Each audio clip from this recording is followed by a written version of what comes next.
ஏன்னா ஈரான் வந்து இஸ்ரேலை காலி பண்ணணும்னு காத்துட்டு இருக்கான், இஸ்ரேல் ஈரானை காலி பண்ணணும்னு காத்துட்டு இருக்கான். நீங்க ரஷ்யன் ஆயில் இதனால குறைக்கிற என்ன, உங்க வியாபாரத்துல தான் ரஷ்யா யுக்ரைன் வார தொடர்ந்து இருக்கு, எங்களால யுக்ரைன் வார நிறுத்த முடியலங்கிறார் ட்ரம்ப். அமெரிக்கா ஒண்ணுதான் எண்ணெய்க்கு பிரச்சனையே இல்லை, ஏன்னா அவங்களே நிறைய உற்பத்தி பண்றாங்க. அமெரிக்காவுக்கு கூஜா தூக்கிறதுக்காக ஒத்துக்கல, நம்ம வியாபாரம் அதிகரிச்சுட்டே போனங்கிறதுக்காக ஒத்துட்டோம். அதே நேரத்தில் ரஷ்யாட்ட என்ன சொன்னோம், இங்க பாருங்க இது வேற ஏதாவது நம்ம பண்ணி உங்கள்கிட்ட ஆயுதம் வாங்கிக்கிறோம். இப்ப வந்து இந்த போர் வந்துருச்சு. இந்த போர் வந்த பிறகு நமக்கு என்னன்னா இப்ப 37 கப்பல் நம்ம டேங்கர் ஆயில் டேங்கர்ஸ் அங்க மாட்டிட்டு இருக்கு.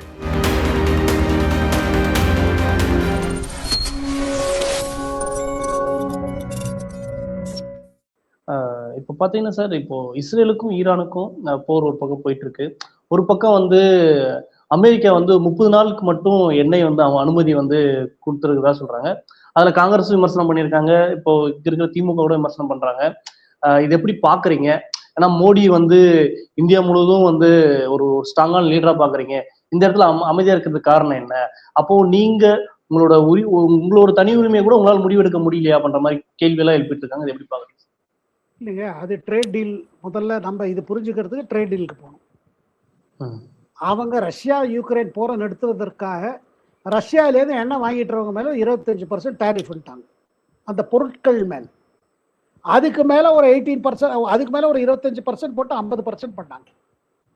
இதனால நம்ம பாதிக்கப்பட்டோம். தமிழ்நாட்டில் நம்ம திருப்பூரில் டெக்ஸ்டைல் இதை பாதிக்கப்பட்டு, நம்ம சீ ஃபுட் எக்ஸ்போர்ட் பாதிக்கப்பட்டது. ஆல்ரெடி 30% 40% குறைஞ்சிடுச்சு. அப்போ பொறுமையாக இருந்தார் பிரதமர். சரி நம்ம வேற ஏதாவது மார்க்கெட் பார்ப்போம் இதுக்கெல்லாம், ஏன்னா இதுல பல பேர் இதுல வேலையில் இருக்காங்க. ஸோ நமக்கு ஸ்டீல் இது, அப்புறம் ஒரு இதுல ஸ்டீல்ல கூட அவங்க இது வச்சிருக்காங்க, டேரிஃப் வச்சிருக்காங்க. மெடிசன்ஸ், இங்கேருந்து மருந்துகள்லாம் போகுது அது மேலே. ஸோ அதனால பாருங்க, அதை தவிர்த்து நீங்கள் எங்கள்கிட்ட இதெல்லாம் வாங்கிக்கணும், அதாவது ஃபார்ம் ப்ராடக்ட்ஸ் வாங்கிக்கணும், ஃபுட் ப்ராடக்ட்ஸ் வாங்கிக்கணும்னு அவங்க நிர்பந்தம் பண்ணும்போது டீல் வரல. அதுக்கு பிறகு பார்த்தீங்கன்னா நம்ம யூகேயோட ட்ரீ டீல் போட்டோம், அதுக்கு பிறகு யூரோப்பியன் யூனியனோட போட்டோம். அப்போ வந்து டஃபாக இருந்தார் மோடி. இங்கே பாருங்க, எங்கள் விவசாயிகளை இது பண்ணி நாங்கள் ஒரு அக்ரிமெண்ட் போட்டுக்க முடியாது. அதுக்கு பிறகு என்ன ஆகுதுன்னா, ஒரு பேச்சுவார்த்தை இடத்துல ஒரு முடிவு வருது. என்ன, நீங்கள் ரஷ்யன் ஆயில் இதனால குறைக்கிற என்ன, உங்கள் வியாபாரத்தில் தான் ரஷ்யா யுக்ரைன் வார தொடர்ந்து இருக்கு, எங்களால் யுக்ரைன் வார நிறுத்த முடியலங்கிறார் ட்ரம்ப். நீங்கள் குறைக்க நாங்கள் இதை 25% டேரிஃப் போடுவோம். ஆனா அவர் சரியா ரைட்டா போறதுக்கு பிறகு இன்னொரு விஷயம் சொல்றாரு, யூரோப்பும் ரஷ்யாட்ட தான் வாங்கிட்டு இருக்காங்க. அமெரிக்கா ஒண்ணுதான் எண்ணெய்க்கு பிரச்சனையே இல்லை, ஏன்னா அவங்களே நிறைய உற்பத்தி பண்றாங்க. ஒரு காலத்துல அவங்களும் இந்த கல்ஃப்ல டிபெண்ட் பண்ணியிருந்தாங்க, இப்ப இல்லை. அப்புறம் எங்க எண்ணெய் வாங்கிக்கோங்க, அதே ரேட்டோட கொடுக்குறோம். இந்தியாவுக்கு என்னன்னா எண்ணெய் பல சோர்ஸ் வச்சிருக்கோம், நம்ம ஒரு சோர்ஸ் வைக்கல. இப்ப என்னன்னா இந்த ட்ரேட் அக்ரிமெண்ட் போட்டு நம்ம பொருட்கள் அமெரிக்காவில் இறங்கும் பொழுது எண்ணெய் வாங்கிறதுனால 25% வரக்கூடாதுன்னு சொல்லி நம்ம முதல்ல குறைக்கிறோன்னு ஒத்துட்டோம். அமெரிக்காவுக்கு கூஜா தூக்கிறதுக்காக ஒத்துக்கல, நம்ம வியாபாரம் அதிகரிச்சுட்டே போனங்கிறதுக்காக ஒத்துட்டோம். ஏன்னா நம்ம கோயம்புத்தூர் திருப்பூர் இருக்கிற நம்ம கார்மெண்ட் மேனுஃபேக்சரர்ஸ், அங்கே வேலை செய்கிறவங்களோட நிலைமையை பார்த்துட்டு நம்ம ஒத்துட்டோம், சரி எண்ணெய் கொஞ்சம் குறைக்கிறோன்னு. அதே நேரத்தில் ரஷ்யாட்ட என்ன சொன்னோம், இங்க பாருங்க இது வேற ஏதாவது நம்ம பண்ணி உங்கள்கிட்ட ஆயுதம் வாங்கிக்கிறோம், நம்ம ஏதாவது பண்ணலாம், அதில் அப்படி பண்ணலான்னு நம்ம சொன்னோம். அப்போ வந்து சரி, அது வேற ஒரு ட்ரேட் டீல் வந்தது. அவர் என்னடான சொல்லிட்டு அமெரிக்கா சைட்ல இது இல்லை இல்லை இந்தியா ஒத்துரு கொடுத்து எண்ணெய் வாங்கவே வாங்காது. ஆனால் அதே நேரத்தில் பார்த்தீங்கன்னா இவங்க என்ன சொன்னாங்கன்னா, அந்த மாதிரிலாம் ஒன்றும் சொல்லவே இல்லையே, நான் வாங்கிட்டு தானே இருக்காங்க அப்படின்னு இவங்க சொல்லிட்டே இருந்தாங்க. ஸோ இதில் இப்படி இருக்கும் பொழுது இதில் நாம் என்ன பார்க்குறோம்னா, இப்போ வந்து இந்த போர் வந்துருச்சு. இந்த போர் வந்த பிறகு நமக்கு என்னன்னா இப்போ 37 கப்பல் நம்ம டேங்கர் ஆயில் டேங்கர்ஸ் அங்கே மாட்டிட்டு இருக்கு. இது மாட்டிட்டு இருக்கிறதுனால நமக்கு என்ன செய்யறதுனே தெரியல. இது எப்படி நம்ம இதை ஹேண்டில் பண்ணுறது, இது ஹவு டு மேனேஜ் திஸ், இது பெரிய பிரச்சனை ஆயிடுது. இப்போ அமெரிக்கா என்ன சொல்றாங்க, சரி உங்களுக்கு ஏன்னா நமக்கு என்ன கப்பல் வேற மாட்டிட்டு இருக்காங்க, அந்த ஸ்ட்ரைட் ஆஃப் ஹோர்மோஸ்ல. அப்போ நமக்கு வழி என்ன பண்ணுவது? அமெரிக்கா என்ன சொல்லியிருக்காங்க, நாங்கள் ஏன்னா இன்சூரன்ஸ் ப்ரீமியம் ஏற ஆரம்பிச்சிருச்சு. அப்புறம் பல இன்சூரன்ஸ் கம்பெனி, அதாவது லண்டன் பேஸ்ட் வேர்ல்டு இன்சூரன்ஸ்லாம் அவங்க சொல்லிட்டாங்க, இந்த கப்பலில் நாங்கள் ஏன்னா போர் நிலவரத்தினால நாங்கள் இன்சூரன்ஸ் கூட பண்ண முடியாது.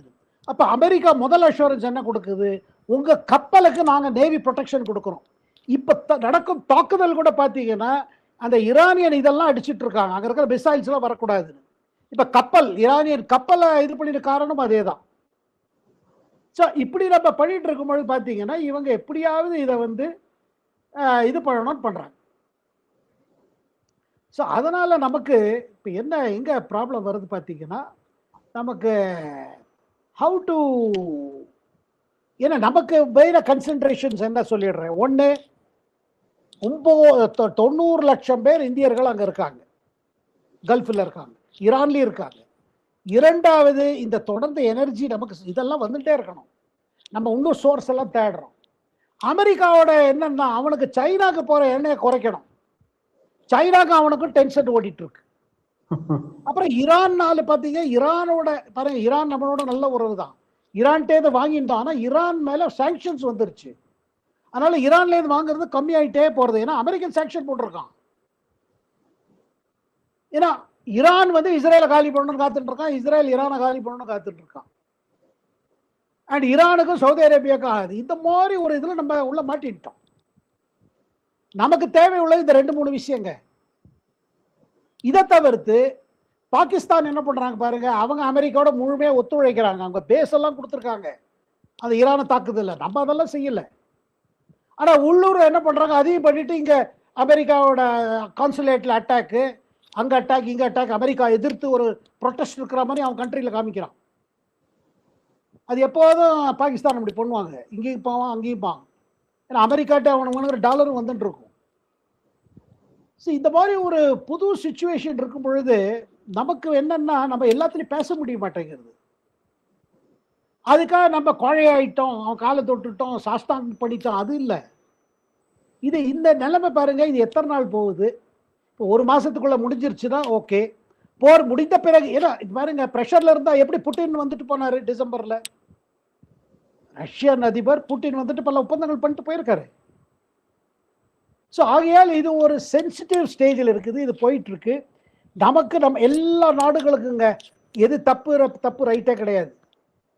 எல்லாருக்கும் என்னன்னா நமக்கு எது சாதகம், எது நம்மளோட இன்ட்ரெஸ்ட் எப்படி நம்ம ப்ரொடெக்ட் பண்ணிக்குது.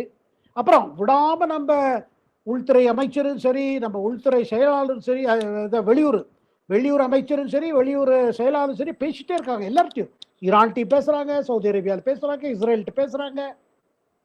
இப்போ ஃபின்லாந்து ஜனாதிபதி வந்த போது பிறகு, குடியரசுத் தலைவர் வந்தப்போ கூட நேத்தி கூட பார்த்தீங்கன்னா மோடி அதான் சொல்லியிருக்காரு, நான் போர் மூலமா ஒண்ணுமே சாதிக்க முடியாது, போரை நிறுத்த வேண்டும், அதுவும் சொல்லியிருக்காங்க டால்ஸ்டாய். ஓகே சார், தகவலை பகிர்ந்துக்க மறுபடியும்